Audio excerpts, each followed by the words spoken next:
The hollowmen legend sounds like a ghost story, but the truth was worse. For generations, people in the Appalachian hollows lowered their voice when they talked about a clan that lived so deep in the valleys that no road and no law ever reached them. The stories said they went strange in the dark, hollowed out by too long, married to their own blood. But the stories weren't the worst part. What was actually happening in those hollows in the 1,880 seconds left real bodies and a real mark on the skin, and the legend only lived on because the truth was never spoken out loud. There is a kind of story the Appalachian hollows kept quiet for a long time, the kind old people would lower their voice to tell. You didn't hear it in town, and you didn't hear it from anyone under 60. It belonged to the porches at dusk, to the men who had walked the ridges their whole lives, and who paused before they said the name out loud. They called them the hollowmen. The way the stories went, they were something less than alive, gaunt figures who came down out of the ridges when the mist was thick and the light had gone soft over the valleys. They moved slow, the old-timers said, slow the way people move when they have spent too many years in the dark valleys and forgotten what a straight road looks like or what a stranger's face looks like either. The stories never agreed on exactly what they were, and that disagreement is part of how you know it's folklore and not a report. Some versions made them ghosts, the dead of a family that had cursed itself 100 years back and could not rest in the ground because of it. Other versions made them living men who had simply gone strange, sealed inside one hollow for so long that they came back out wrong, with the wrong faces and the wrong pace and a way of looking at you that didn't sit right. The one thing every version shared was the feeling of it.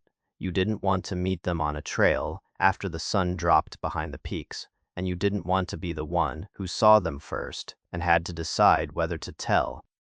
The story was built to make the hair on the back of your neck stand up, and it was built to be told in a voice that got quieter as it went until the last sentence was almost gone.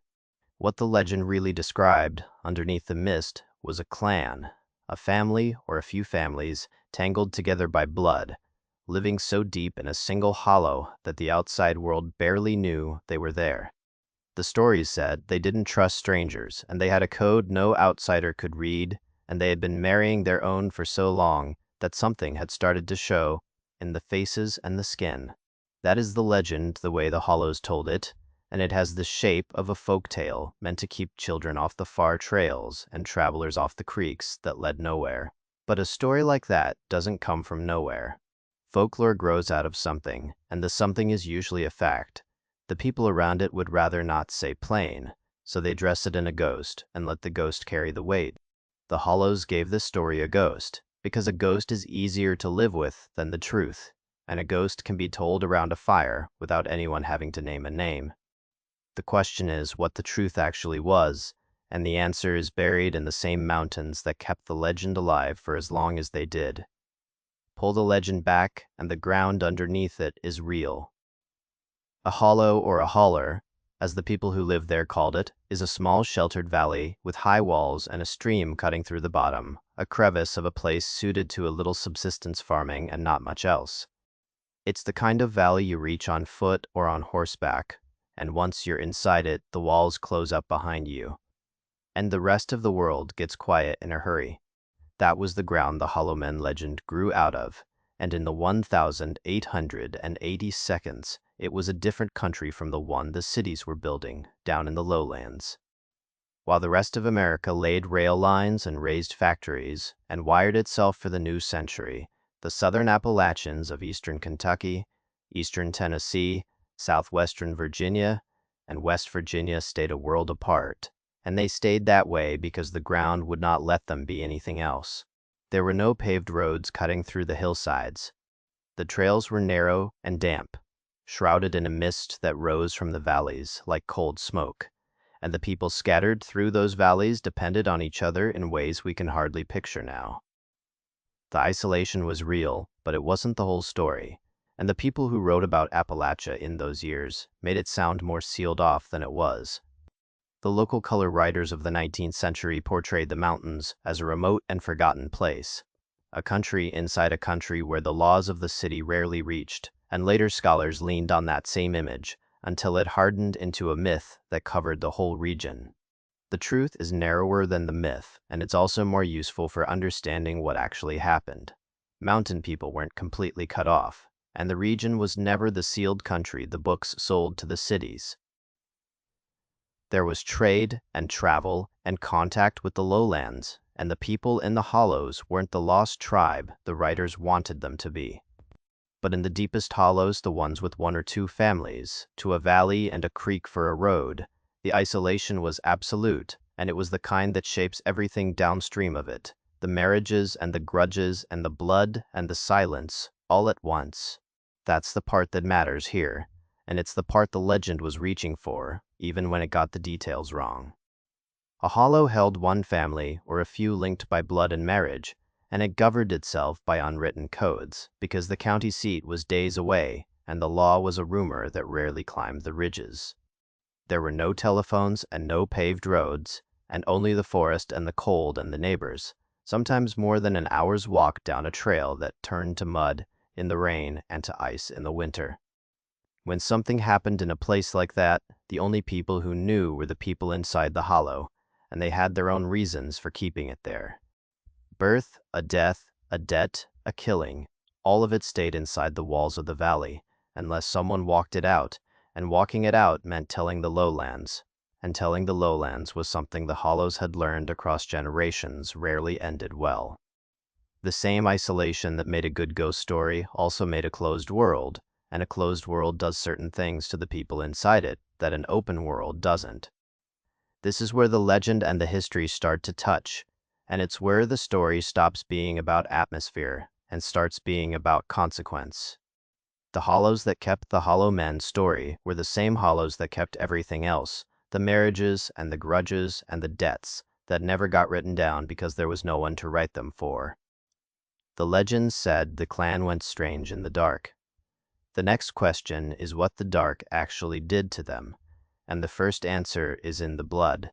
The first documented thread is the one the legend came closest to getting right, and it's the one that leaves a mark you can see. Real isolation in a real hollow produced a real change in the blood, and it showed up on the skin of living people in a color that shouldn't have been there. Out in the remote hills of eastern Kentucky, along a place called Troublesome Creek, a man named Martin Fugate settled the land in the early 1800 seconds. He was a French immigrant who had come a long way to find a valley no one else wanted, and he married a woman named Elizabeth Smith. And together they started a family in a hollow, so far from anywhere that the outside world barely knew it existed. They weren't unusual people, and they weren't trying to be strange or to start a legend. They were just the first of a line that would stay in that valley for a long time, and the valley would do the rest. Martin Fugate carried a rare gene, though neither he nor anyone else knew it at the time, and no one would know it for generations. The gene was for a condition called methemoglobinemia, a hereditary blood disorder that produces too much of a form of hemoglobin and turns a person's skin blue, a real blue, the blue of a vein seen through the whole surface of the skin instead of just a thin line of it. He passed it into a family that would stay inside a closed local gene pool for generations, and the trait surfaced again and again instead of fading out. 4 of their 9 children showed blue skin. It wasn't a story told on a porch, and it wasn't a curse from a folk tale. It was a color you could see on a living person in daylight. The reason it kept showing up was the hollow itself, and this is the part that connects the Fugates back to the legend. A valley with 1 or 2 families in it, reachable only by foot, with no reason for anyone to leave and no road for a stranger to arrive, becomes a closed pool of blood almost by accident, not by plan and not by curse. Marriage inside the same few families, across generation after generation, lets a rare recessive trait surface over and over, instead of thinning out the way it would in a wider population, where new blood comes in with every wedding. The remoteness of Troublesome Creek became an unintentional breeding ground, and the blue skin passed down through the family for the better part of 2 centuries, which is a long time for a color to stay in a bloodline. This is the turn the legend makes. The place where the folktale and the fact meet, and the fact turns out to be the harder one to look at. The hollowmen's story said the clan went strange from too long married to its own blood, and addressed the strangeness as a curse, something ghostly, something you whispered about on a porch at dusk. The documented truth is that real families in real hollows carried a visible sign of the same thing, a literal mark on the skin that said the bloodline had closed and the valley had done it. The legend gave them ghosts. The truth gave them a blood disorder you could see with your eyes, and it lasted for nearly 200 years, and it was passed from parent to child in a place the rest of the country didn't know was there. The condition did get identified eventually, because no hollow stays sealed forever, and the story doesn't end in the dark. A hematologist named Dr. Madison Cowan found the fugates in the 1960 seconds and worked out what was happening in their blood, and there was a treatment for it, a way to turn the blue back toward pink. The hollows weren't sealed forever, and the blue skin didn't last into the present the way the old stories sometimes suggest, and the people who carried it weren't the cursed figures of the legend, but a family with a treatable condition in a place that had been hard to reach. But by the time anyone in a lab coat reached Troublesome Creek, the mark had already been there for generations, and the isolation that produced it had already done its work on the bloodline and on the stories the neighbors told about it. The legend remembered the strangeness and forgot the cause, and the records remembered the cause and forgot the dread, and the two halves of the same truth sat in different places for a long time. So one thread of the hollowmen story is grounded. The closed bloodline was real, and it left a real mark, and it lasted long enough to grow into a folk tale. But the legend had a second half, the part about violence, and that's the thread that pulls the story out of medicine and into something darker. The hollows that closed the blood were the same hollows that settled their debts without a court, and the debts there were paid in a harder currency. The second documented thread runs along a river called the Tug Fork on the border between West Virginia and Kentucky, and it's the thread that turned the hollows from a quiet place into a name the whole country learned in the newspapers. It's also the thread that gave the legend its violence, because the violence wasn't invented either. Two families lived along that river, and they lived the way hollow families lived, with kin as the only authority, and a grievance as a private debt that didn't expire. On the West Virginia side, in Logan County, the Hatfields held the ground, led by a patriarch named William Anderson Hatfield, though everyone knew him by a name that fit him better, Devil Anse. On the Kentucky side, in Pike County, the McCoys held theirs, led by a man named Randolph McCoy, who carried his own debts and his own dead. The Tug Valley was hollow country, the same kind of isolated ground that closed a bloodline and kept a secret, and in that ground a debt between two families could run for decades because there was no outside power with the reach or the will to stop it. The trouble between them became the Hatfield-McCoy feud, and it ran from the 1860 seconds to the 1890 seconds, with its worst years stacked into the 1880 seconds the way the worst weather stacks into a single season. It wasn't a single fight, and it wasn't a duel with a beginning and an end. It was a long, slow accumulation of killings and burnings and ambushes that stretched across a generation, and by the time it was done, at least a dozen real people were dead. The number isn't a legend, and it isn't a round figure meant to sound impressive. It's the count the records kept, and the records were kept by the same outside world that finally had to come up the river and count them. And here's the part that makes the count harder to sit with than any ghost story. None of those dozen deaths needed a curse to explain them. They only needed a valley where the law couldn't reach and two families who remembered everything. The feud had a beginning, the way a long debt does, and it started in the years after the war that had split the country and split the hollows along with it. In 1865, a man named Asa Harmon McCoy, a Union sympathizer, was killed by Confederate irregulars associated with Devil Anse Hatfield, though who pulled the trigger and who gave the order has stayed disputed from that day to this, and the dispute is part of the story too. What isn't disputed is what it became after that. A killing from a war grievance turned into a family debt, and a family debt turned into a generation of killing, because in a hollow, there's no one to forgive it for you, and no court to absorb it, and no sheriff close enough to matter. This is the part the hollowmen legend was reaching for when it talked about violence in the dark valleys, and here the reaching turned out to be accurate. The stories made the clan sound like a danger that came down out of the ridges, something you met on a trail at night and didn't come back from. The documented version is more ordinary and worse than that, because ordinary is what makes it hard to dismiss. It was families, real families, with names and a river between them, settling their accounts with guns because the law that would have stopped them in a town never climbed the ridges into the Tug Valley. The hollow didn't make them ghosts. It made them unreachable, and unreachable men with a debt between them do what men do when no one's watching and no one's coming. The feud drew nationwide attention in the 1,880 seconds and 1,890 seconds, and that attention is what pulled the outside world into the hollows for the first time in any real way. The same decade that built the legend was the decade the lowlands finally heard what was happening up the creeks, and what they heard wasn't a folktale told in a lowered voice. It was a body count, and it was a war that had been running for years inside a country that the rest of America had been content to forget was there. And the worst of it, the part that finally made the lowlands get up and do something, came on a single night in the winter of 1888. The night was January 1st, 1888, and it's the moment where the legend and the history stop being two separate things and become the same story told in two different rooms. The hollowmen's story said, figures came out of the ridges after dark, and on this night, in this valley, that's exactly what happened, and the people inside the cabin were asleep and didn't know it was coming.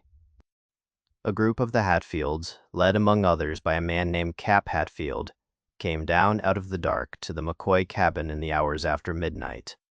They surrounded the place while the families slept, and they opened fire on it through the walls, and they burned the cabin to the ground after the shooting was done.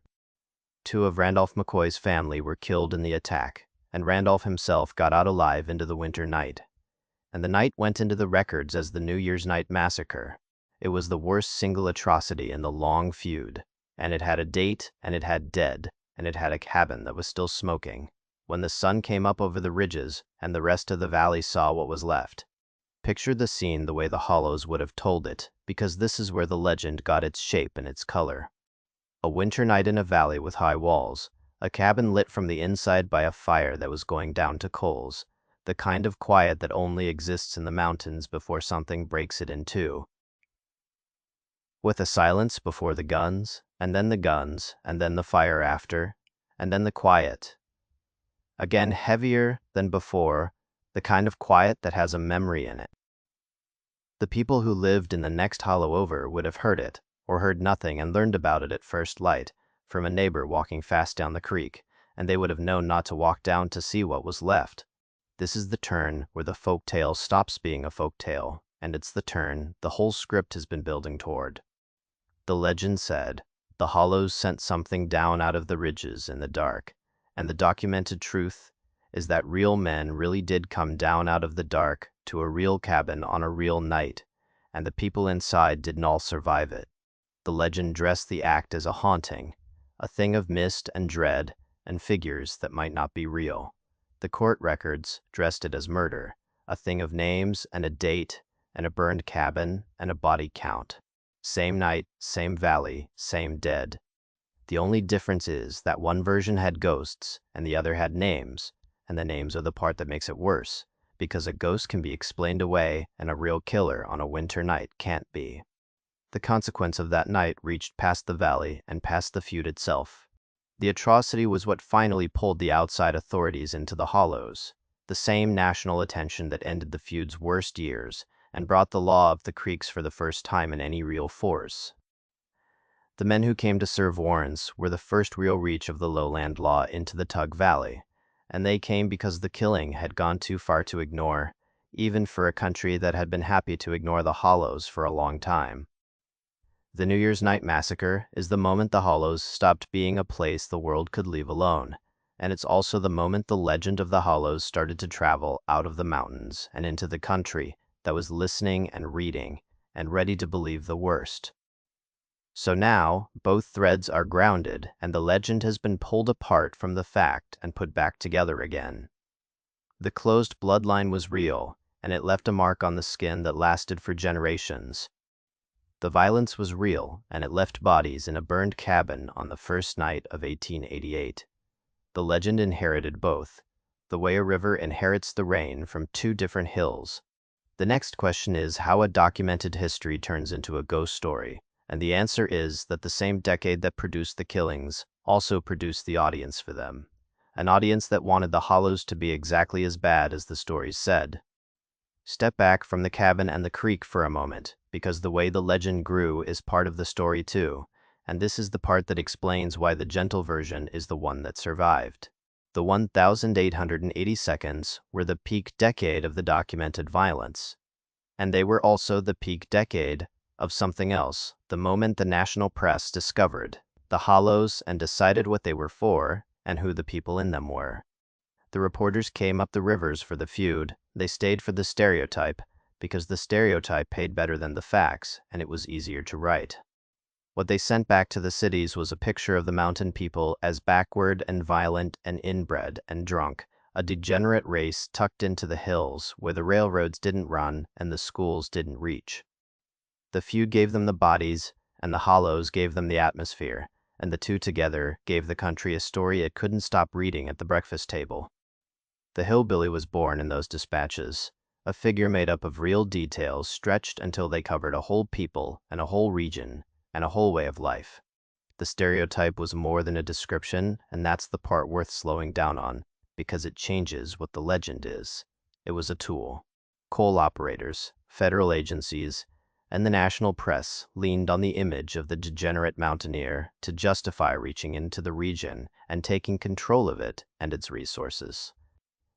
And a manifesto called Annihilating the Hillbilly, written in 1971, argued exactly that the stereotyping of Appalachian people wasn't folklore, but a weapon pointed at the people it described.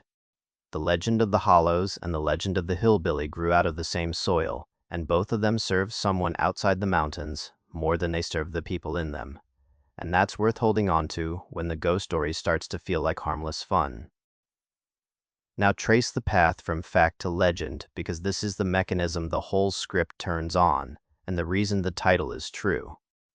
Real feud killings, plus real isolated families, plus a press hungry for savagery, gave the raw material, and the Hollows took that material and reshaped it. Across generations, the way a river reshapes a stone. The documented clan became a figure of mist, the kind of thing you saw at the edge of a field and weren't sure you'd seen. The real cabin became a haunted hollow, a place you didn't go after dark and told your children not to go either. The real blood disorder became a curse on a bloodline, something spoken of in a lowered voice on a porch.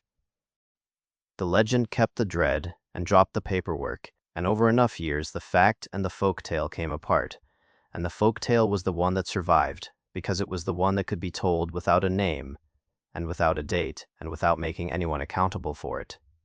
A ghost story doesn't require a witness to stand up in court, and a curse doesn't require a doctor to explain the blood, and so the legend traveled where the records couldn't follow, down the porches and across the decades and out of the mountains into the country that wanted to believe the Hollows were exactly as strange as it had been told.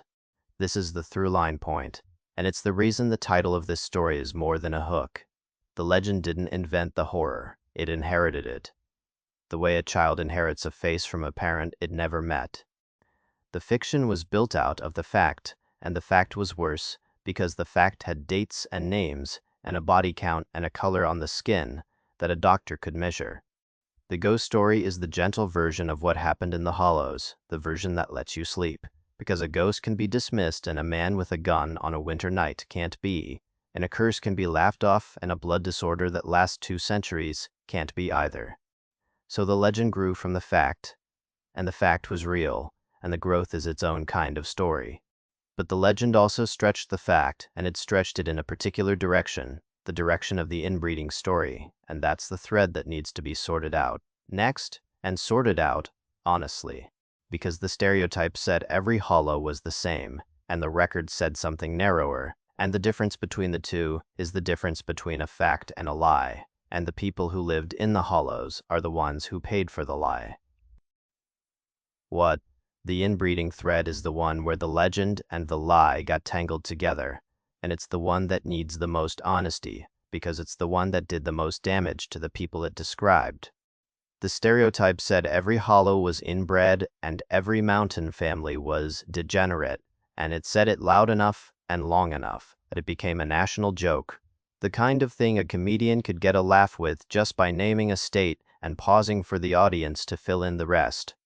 The documented reality is narrower than that, and it's also more specific, and the specificity is what makes it true, instead of just cruel. What the hollows actually had was a closed gene pool in the deepest valleys, real enough to mark a family for 2 centuries, and the Fugits are the proven case and the edge of it. That's the whole edge.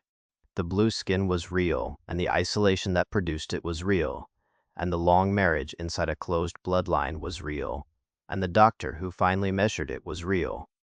But the slur took that one documented edge and stretched it over a whole people, and the stretch is the part that was invented, and the stretch is the part that turned a medical fact into a regional insult that followed the hollows into the next century.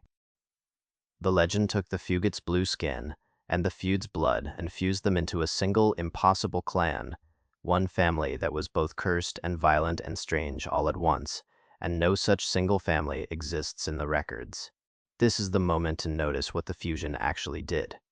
It took 2 true things and made 1 false thing out of them, and the false thing's the one that traveled, because a single cursed family is a better story than a blood disorder and a land dispute happening in 2 different valleys to 2 different sets of people.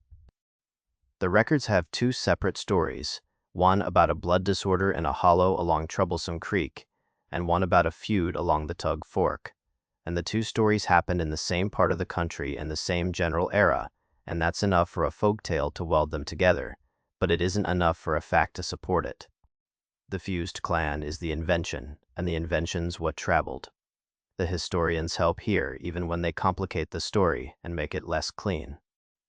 The same scholars who contest the myth of Appalachian isolation are the ones who make this point that the mountain people weren't as sealed off as the local color writers claimed, and that the inbreeding stereotype took a real edge case and blew it up into a regional character flaw that covered everyone who lived in the hills.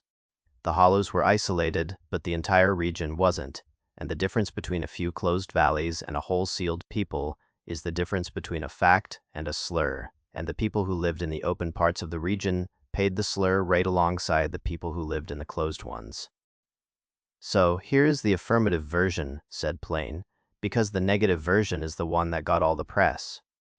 The closed bloodline was real, and it had a visible consequence, and the Fugits carried it for generations in a valley that was hard to leave and hard to enter. The violence was real, and it had a body count, and the Hatfields and the McCoys carried it for decades along a river that ran between them.